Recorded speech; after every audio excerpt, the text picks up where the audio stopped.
you can start a type of opportunity like any of the four I've done or many others that are out there that you can bootstrap, which means you have a minimal cost of investment in yourself to get started, make a profit early. All four of those businesses, I had profit at year one.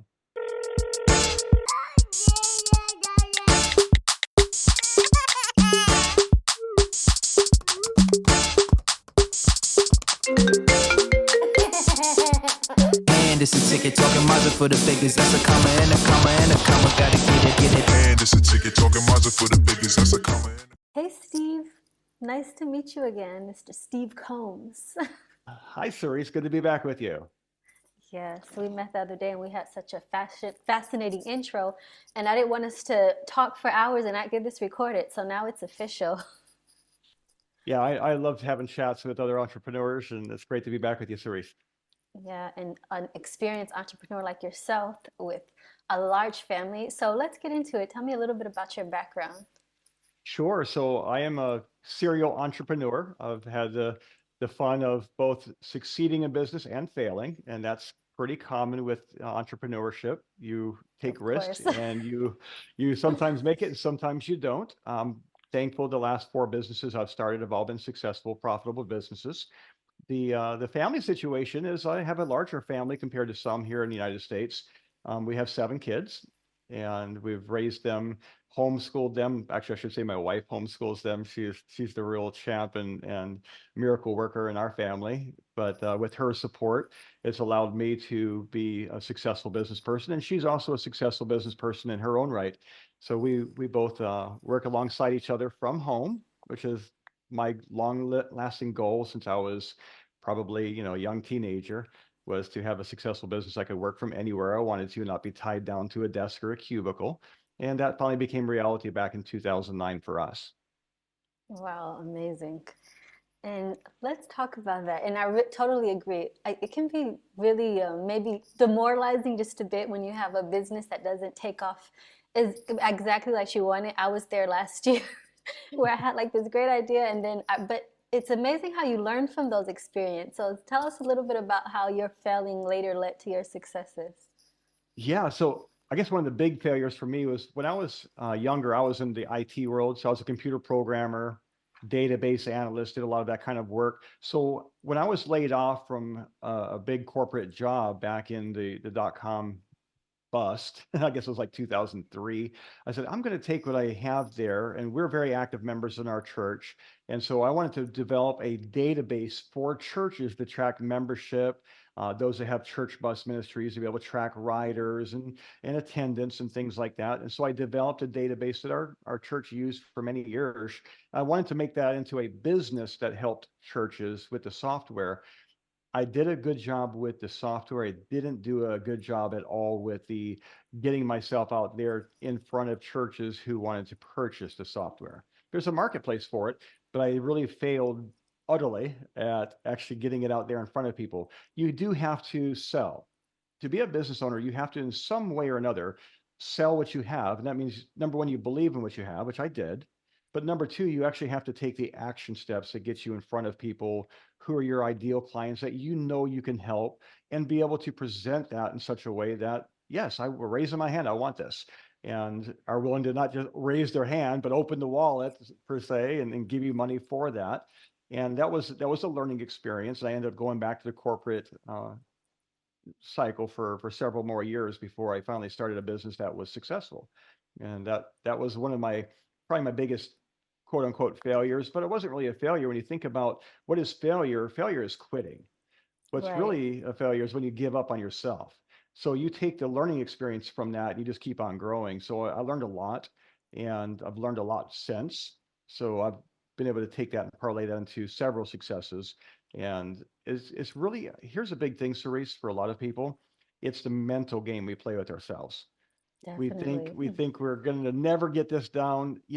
We could be, swimming underwater, like a duck's feet, right? And are we getting any momentum? And we really are, but sometimes we give up on ourselves too fast. And that's where we need to like say, okay, maybe I need to take a different direction. Maybe I need to paddle a little harder, but I do need to continue moving forward. And sometimes we give up on ourselves and our dreams so easily.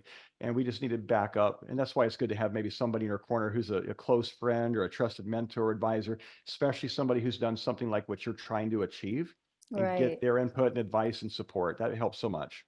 Yes, definitely. And I totally agree with that. It's only a fail if you actually quit. But look, if you would have quit then, you wouldn't be where you are now, a successful solopreneur and a coach of solopreneurs. So, yeah, that's just inspiring right there. Don't give up. Keep going. Maybe you need to pivot. But I want to backtrack a little bit. You mentioned sales, and that's something that a lot of entrepreneurs struggle with. I struggled with in the past, and I'm still working on it. I feel like I don't know, maybe I feel like that women especially struggle with this even a bit more than men, but maybe I'm just like, but how can entrepreneurs get over that selling difficulty, that selling blockage where you don't want to sound like you have something of value and you have something like of service to people, but you don't want to come off as like, the sleazy salesperson. What are some tips that you have for that? Number one, again, it comes back to mindset, first of all. So let me ask you a question, Saríce. When you're shopping for something that you like, what do you like? I don't know if you like anything like purses or shoes or cars, or if you were to shop for yourself, what would be something exciting for you to shop for? I'm a dietitian, so I love like iHerb and supplements Perfect. or Yeah. skincare or something. Not so much into the purses yet, maybe in another stage in my life. So if you're like, Food, different, like, I don't know, some health foods or something. If I go into a health food store, I'm like, here, take my money. so why is that important to you? What makes that interesting and exciting to you to shop for that? Because I feel like if I take these things, it'll help give me more energy, vitality. I'm fueling my body with things that help me, especially now that I need more energy more than ever. So just doing something good for my body. Yeah, it's good to take care of ourselves, right? We want to have the long life, but not just to have a long life where we're sitting in a wheelchair. We want to have Right. vitality, and we want to make sure that we enjoy that long life we have, and supplements can help that. So what you've just done there is you've explained to yourself, if I was selling supplements to you, I don't have to sell you. You already want it. It's just bringing to the forefront your reason why. And that's Right. exactly what you do whenever you're in sales. See, too many people think we're trying to sell, ice cubes to Eskimos, and that's not the case at all. What we're really doing is we're finding real life problems, real life desires, and showing how what we offer meets that need. And that is not a hard sell. It's not a push. It's, hey, I have something that would fit exactly what you're looking for. Would you like to have a discussion about that?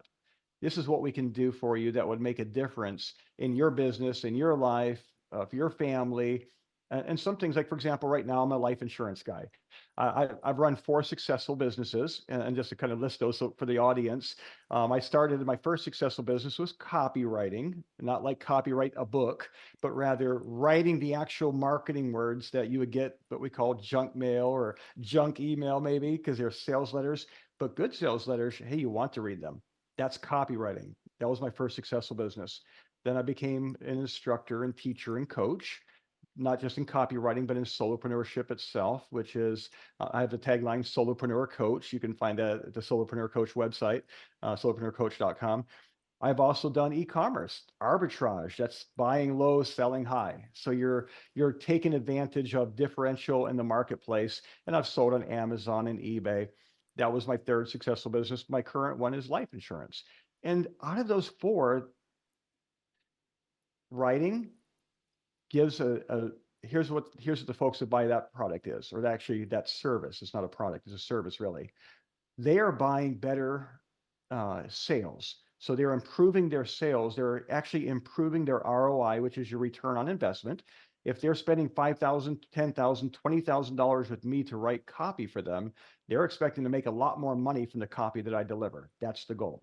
That's the promise, right? Right. The promise, if you're doing business coaching, is, hey, I need somebody in my corner to help me get this business off the ground or get it to the next level. So the promise there is to fulfill the need of the support, that I'm not alone in this solopreneurship business. That was the promise of the solopreneur coach business. E-commerce, I'm finding a need in the marketplace. So I'm researching, what are people already buying? They already want that can of beans, or they already want that pair of shoes, or that board game, or whatever it is they're buying. I'm finding it at a better price that I can resell it at a profit. So I'm just fulfilling a need that's already in the marketplace. Today, insurance is kind of a more interesting thing. It's more of a intangible sale. So an intangible, because you're going to get a piece of paper in the mail. That's your policy packet. You're not getting anything. It's an altruistic purchase. You're really buying it for your family, your loved ones, to take care of them when you're no longer here. Right. Or with some cases, living benefits, you get protection for yourself. But it's still finding the reason why. So to get back to your question, Saríce, how do we sell better? It's finding the reason why. You see, you're finding the need in the marketplace that's already there, and then you're fulfilling it. And when you know you're fulfilling a need that's already there, it's not a hard sale. It's a conversation around, this is bringing that why up to the forefront. This is why you want this. And I'm not telling them why, they're telling me why. Like I asked you, why do you like supplements? What does Right. that do for you? So you're drawing the why out, and then you're providing the answer of what they're looking for already. And of course, there's got to be value there. But as long as there's a value exchange, that's how you sell. Yes, well, I love those tips. I was taking notes while you were talking. And you mentioned copywriting, and that's another important one. Can you tell us a little bit about, we spoke about it in our pre-recording session, but I think how you got started in entrepreneurship successfully was really interesting. So can you tell us that story? Yeah, for sure. So I was actually working in a cubicle, literally, in an IT job. Actually, I think I was actually still in sales. I got my foot into a corporate job through a sales job, corporate sales of IT equipment. And I was trying to get moved into the IT department, which I did after a year in sales. And I was doing quality assurance engineering and stuff like that. But my real desire was always to build a business. And I was trying to think of what can I do. So, um, fun little story. Our family loves to go camping sometimes and hiking in the mountains and all. We lived up in New England at that point, and we were actually taking a camping trip up in the mountains in Vermont. And I brought a book along with me, and in that book was a story about this company that taught copywriters how to sell copy, and the success stories about people who have done that. I was like, that sounds really interesting. I love to read. I wonder if I could write. And it wasn't Mm. like writing a novel, but I actually researched and found the company that was mentioned in the book, because it wasn't mentioned by name. So I had to do a little digging. I found it, and I like spent hours just going through like the testimonials on their website. There's another tip for you: use testimonials. Mhm. Going through Noted. what they offer. um, and I said, I'm going to take advantage of that. And I was pretty much just about broke. I mean, it's just a little bit above broke then. And so I actually enrolled in their correspondence course where I could make a monthly payment to kind of learn how to become a copywriter. And I started that. And a little while after I'd begun that course, there was an opportunity that came to me that was, hey, spend these several $1,000s, which to me was a really big investment at that point in my life. Spend several $1,000s, and we're going to give you all this stuff plus access to multiple live, what they call boot camp events. And I took advantage of it. And matter of fact, I wrote a letter to my wife. It was like, copyright to my wife, right? She was in the bathtub. I delivered her this handwritten letter on notebook paper, gave it to her in the bathtub, like it's 2-page letter. And she's like, well, whatever, Steve, because she knew I'd failed in past. And she knew I hadn't really done a whole lot with the dreams that I said I had. And I was like, well, I'm going to show you I can make this work. And I promise you, I'm going to, within the first year, I'm going to make enough money to pay for the entire investment. And I did. But of course, at that time, I didn't know if I would. So I had to really work really hard, and I made it happen. I was doing it part-time on the side of my full-time job. I was up late studying. And here's the thing, when I first got that correspondence course, I spent almost a year just pretty much just reading and just putting it back up on a shelf and not doing anything with it. But when I invested in myself several $1,000s, that was a big step of faith. It was also the Yes. momentum for me to say, I can't just put it back on the shelf. I just invested several $1,000s. I need to do something with this. Right. And did you That have kids became, at this point? oh yeah, I had kids. Yeah, I have 7 kids. And I think we had 6 kids at that point. Our youngest is 14 now. He wasn't yet born at that point. But matter of fact, my wife was pregnant with him when I got laid off my last full-time corporate job. Mm. And he was born in September of 2009. That was, I think it was June of 2009. I was laid off. And all of a sudden, I'm here trying to make things work with this part-time business that was making me maybe a few hundred or so a month. It was it was like, okay, I need to make this happen right now. And I was excited. I got laid off and I drove home with a smile for real. I It's like, remember I'm you gonna said get, that. yeah, I'm gonna have unemployment benefits. I'm gonna have an opportunity to have a little cushion. Well, the funny thing was here in the United States, there's no cushion. If you're pursuing a business, they consider that gainful employment. They don't care how much you're making. So as Wow, far as they were concerned, I was employed, even though I wasn't making anything near my corporate income. So I that's had to make crazy. everything off myself. So it was like, it was a challenge just to keep the lights paid, keep the car payment going, pay the rent. It was really touch and go there for a while. It was as a leap of faith, not a step. It was a leap of faith. Right? I was just thinking about like having 6 kids and your wife pregnant with your seventh. And it just speaks to the confidence you had in yourself and your faith and your supportive wife. Talk about that. Like I don't think that's something you can't take for granted. I'm sure you know, No, to you have such can't. a supportive partner. And like you said, that you've already tried and felt once, but she's still stuck in there, and she believes that she didn't tell you. Maybe another spouse would say, get back to work, find another job, but she stuck it out and she had faith in you. Yeah, she's my champion and she's my hero. She really is. Like I said, I think we said earlier, we homeschool our kids. We've been homeschooling since the year 2000. And so she has that job on her. She's a business owner herself. She's a graphic designer, a phenomenal graphic designer. Like you, she's also a certified nutrition coach. So she's got like her fingers in a lot of different pies. I'm still the main bread earner for the family though. And so that was just a small part of what we need, a very small part. And for her to just get behind me 100%, but she always was. She really did say, you know what, Steve, I'm going to support you here. You got to work. There was no question about that. I'm going to have to Right. work. And I knew that. So it was me working and her support that enabled this to happen. I don't know that I'd be where I'm at today without my wife, Denise. It is, she's an amazing woman. I'm just very grateful to have her in my life and all my kids, of course. But without that support, there's times when it gets dark in the entrepreneurial journey, and you just have to say, okay, tomorrow's going to be a little bit lighter. And so sometimes I get a little discouraged, and she'll encourage me. That's nature. I mean, anytime you go entrepreneurial journey, you're going to have up days, you're going to have down days. Just be Yeah. prepared for it. Even when you think you've arrived, guess what? You're still going to have up and down days. There's always up and down days. He's just maybe a different level. The peaks may be higher and the valleys may be further down, but you're going to have them. So just be prepared. Wow, that's beautiful. Oh my gosh. That was just the story about you and your wife just supporting that right there was just enough I'm just getting doses of inspiration this evening. Yeah, and here's the thing. We love driving. Like we do like cross country road trips, and we like to drive more than we fly.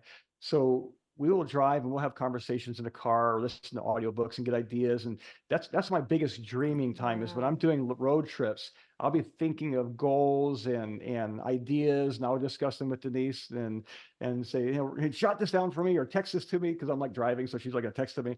Uh, so I'll get back home or whatever to our destination, and I'll kind of review the notes from ideas I've had so we don't lose them along the way. And that's just a way Wow. to say, okay, what's the next step in our journey here? So that's always fun. I say we have a big road trip coming up this summer. We're planning on traveling for at least a couple months this summer.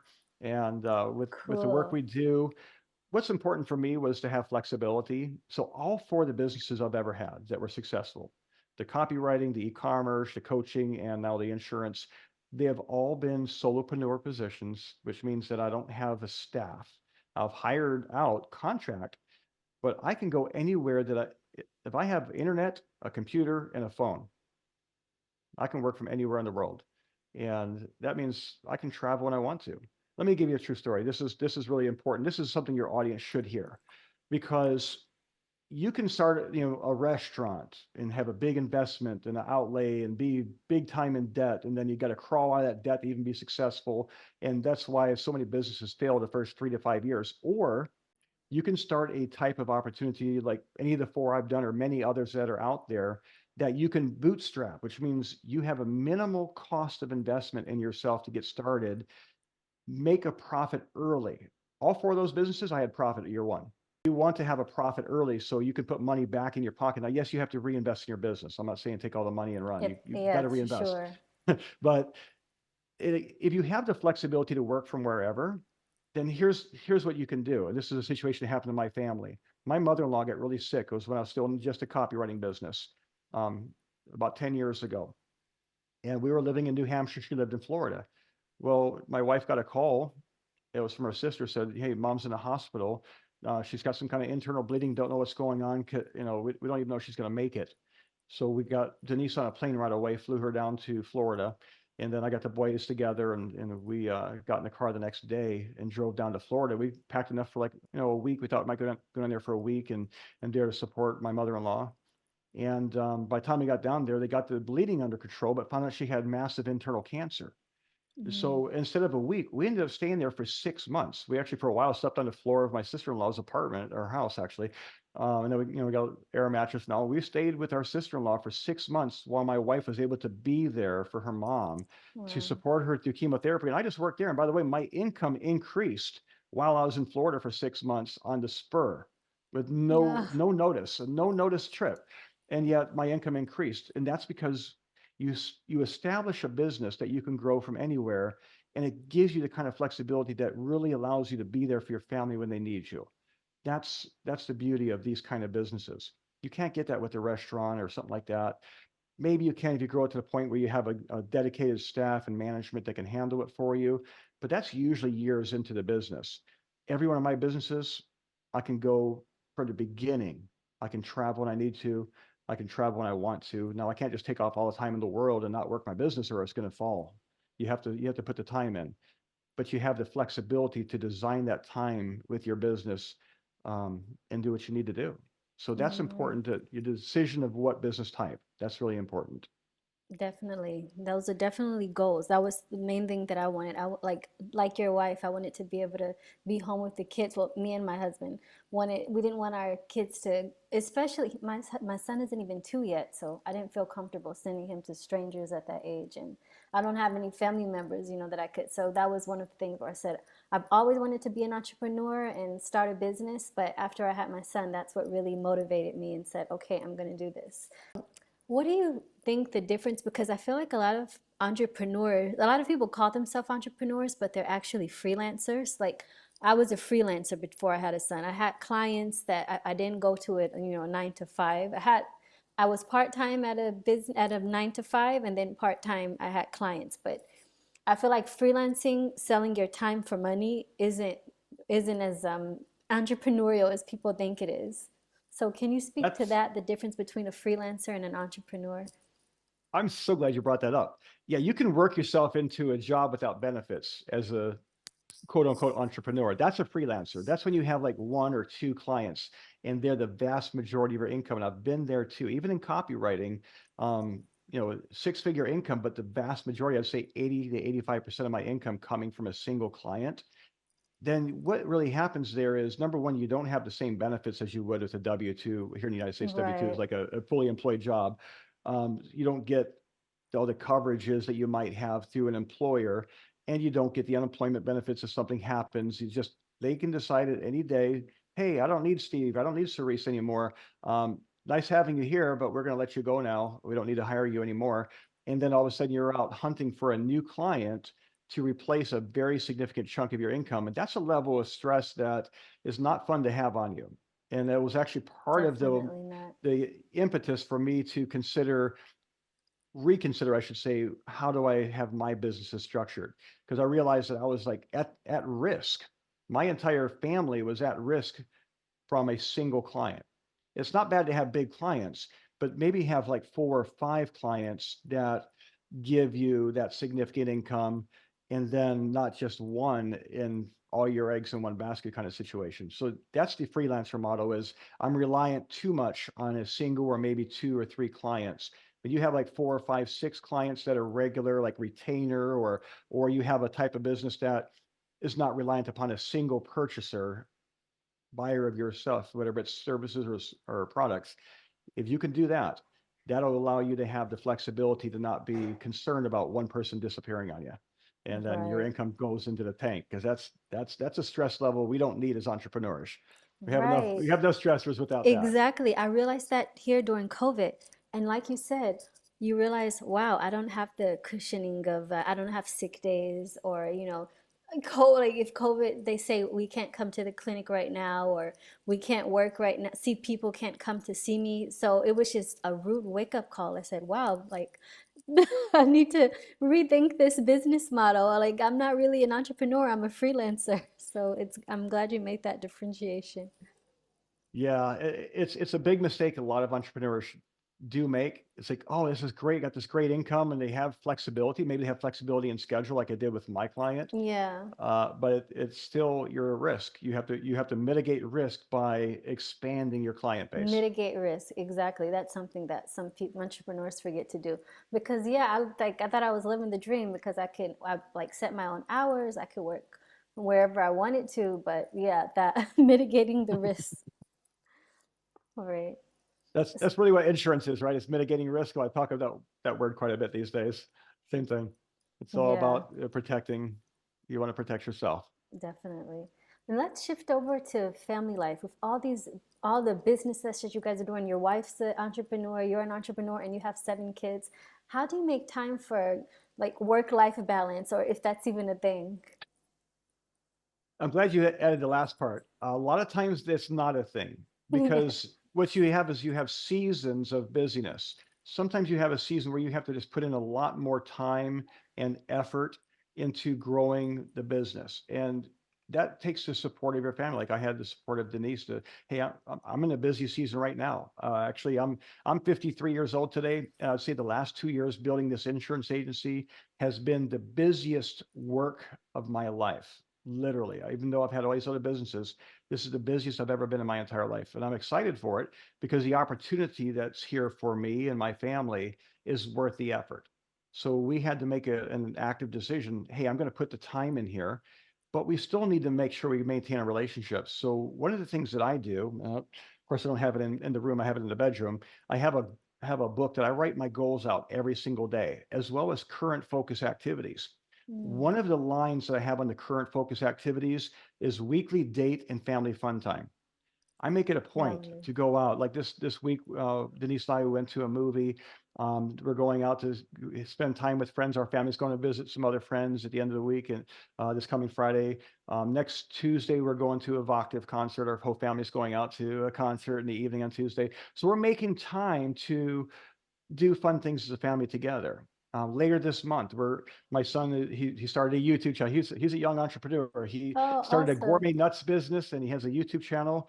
And he's trying to support this shelter called Best Friends. It's a no-kill shelter nonprofit, and we're looking at maybe going down to spend a day volunteering with their shelter down in Houston, which is about 3.5 hours from here. We're just going to take a day, and we're going to support some churches, a friend who is starting a church down in that area. So we're going to take like a 2-day trip, and we're going to go as a family to help support the start of this brand new church, and then a day to volunteer. That's the goal. We're still working out details, so whether that happens or not, we don't know. But we have that flexibility here.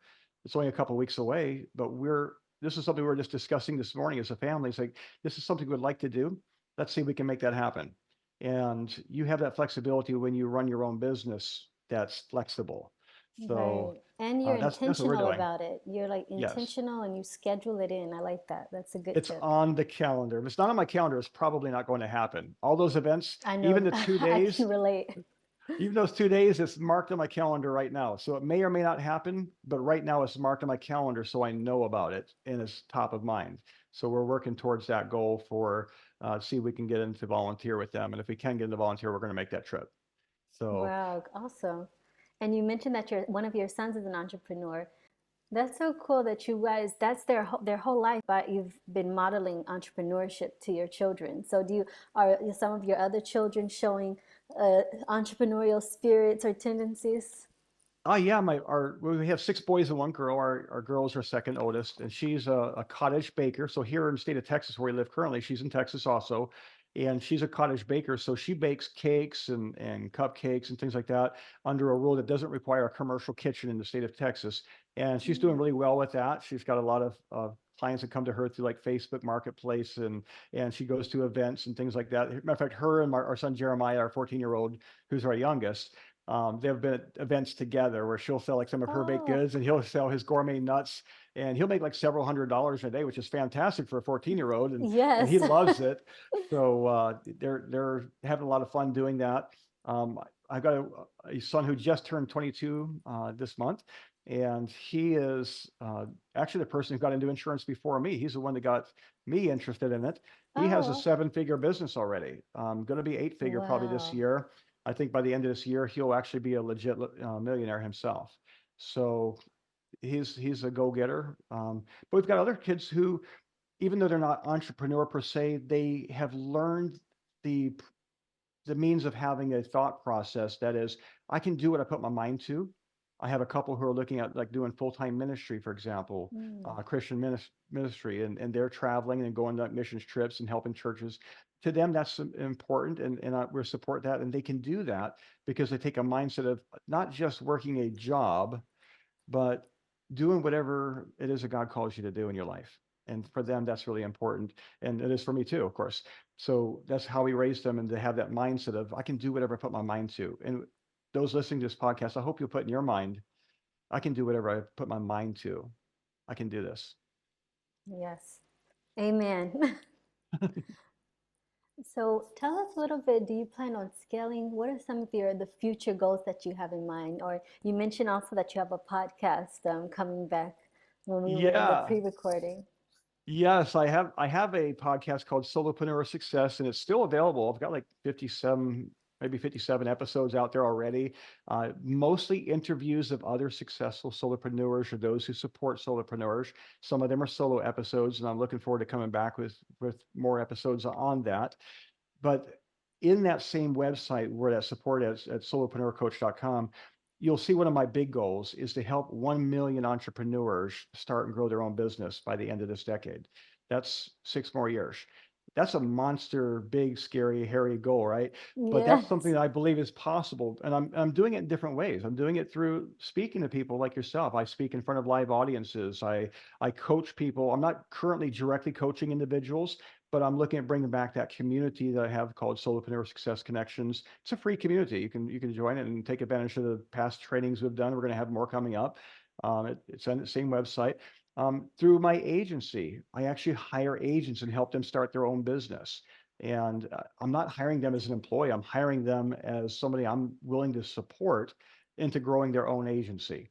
And it doesn't Wow. cost them for me to support them there. That's just an opportunity for them to grow with me. So that's one of the ways I'm reaching out to help 1 million people start and grow their own business.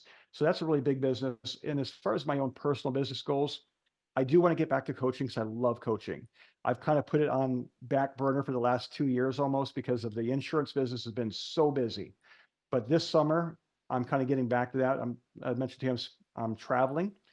Part of that travel will be, speaking at different locations around the United States.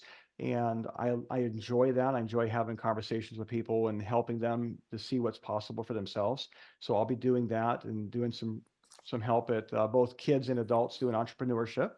So that's going to be fun. And then for my business personally and the insurance business, it's not something I intend to do the rest of my life. I Mm, probably have about a 5 to 7 year plan where I intend to have probably a $10 million or plus exit. So that would be something that I would build to the point where I would have a significant, financial exit, and I'll probably turn that money into either other businesses or maybe I'll stay on as a part-time, role in the business and just continue doing it as a side venture as opposed to a primary focus. So we're still determining that. We're only 2 years into this particular journey, or this direction, anyways, I should say, of the journey. So it's open in the air, but I do have big goals. yes, and I love how you have goals and action plans, and you've inspired me, so you can count me as one of the 1 million solopreneurs that you're trying to reach Awesome. out and help to. And you speak with so much passion and vigor. I can really see you being an excellent coach. Well, you were a coach, but I can totally see you getting back into it and touching the lives of millions of entrepreneurs. Thank you so much for being on my podcast today. I really appreciate it. And tell everyone where they can find you. Of course, you mentioned your solopreneur community, but where else can we find you? Yes, so you can find me at solopreneurcoach.com, and you can find the podcast Solopreneur Success on pretty much any podcast platform you listen on. I listen on Spotify myself. You can find Right. it there. And then if you ever looking into like the insurance world, my son who I mentioned earlier, Caleb, and I are both on Foundation Capital Group Freelancer.net. That's our insurance business. And you can also reach me on any social media. Just look for me on LinkedIn or whatever. I'll be happy to connect with anyone. Thank you so much. Thank you, Saríce.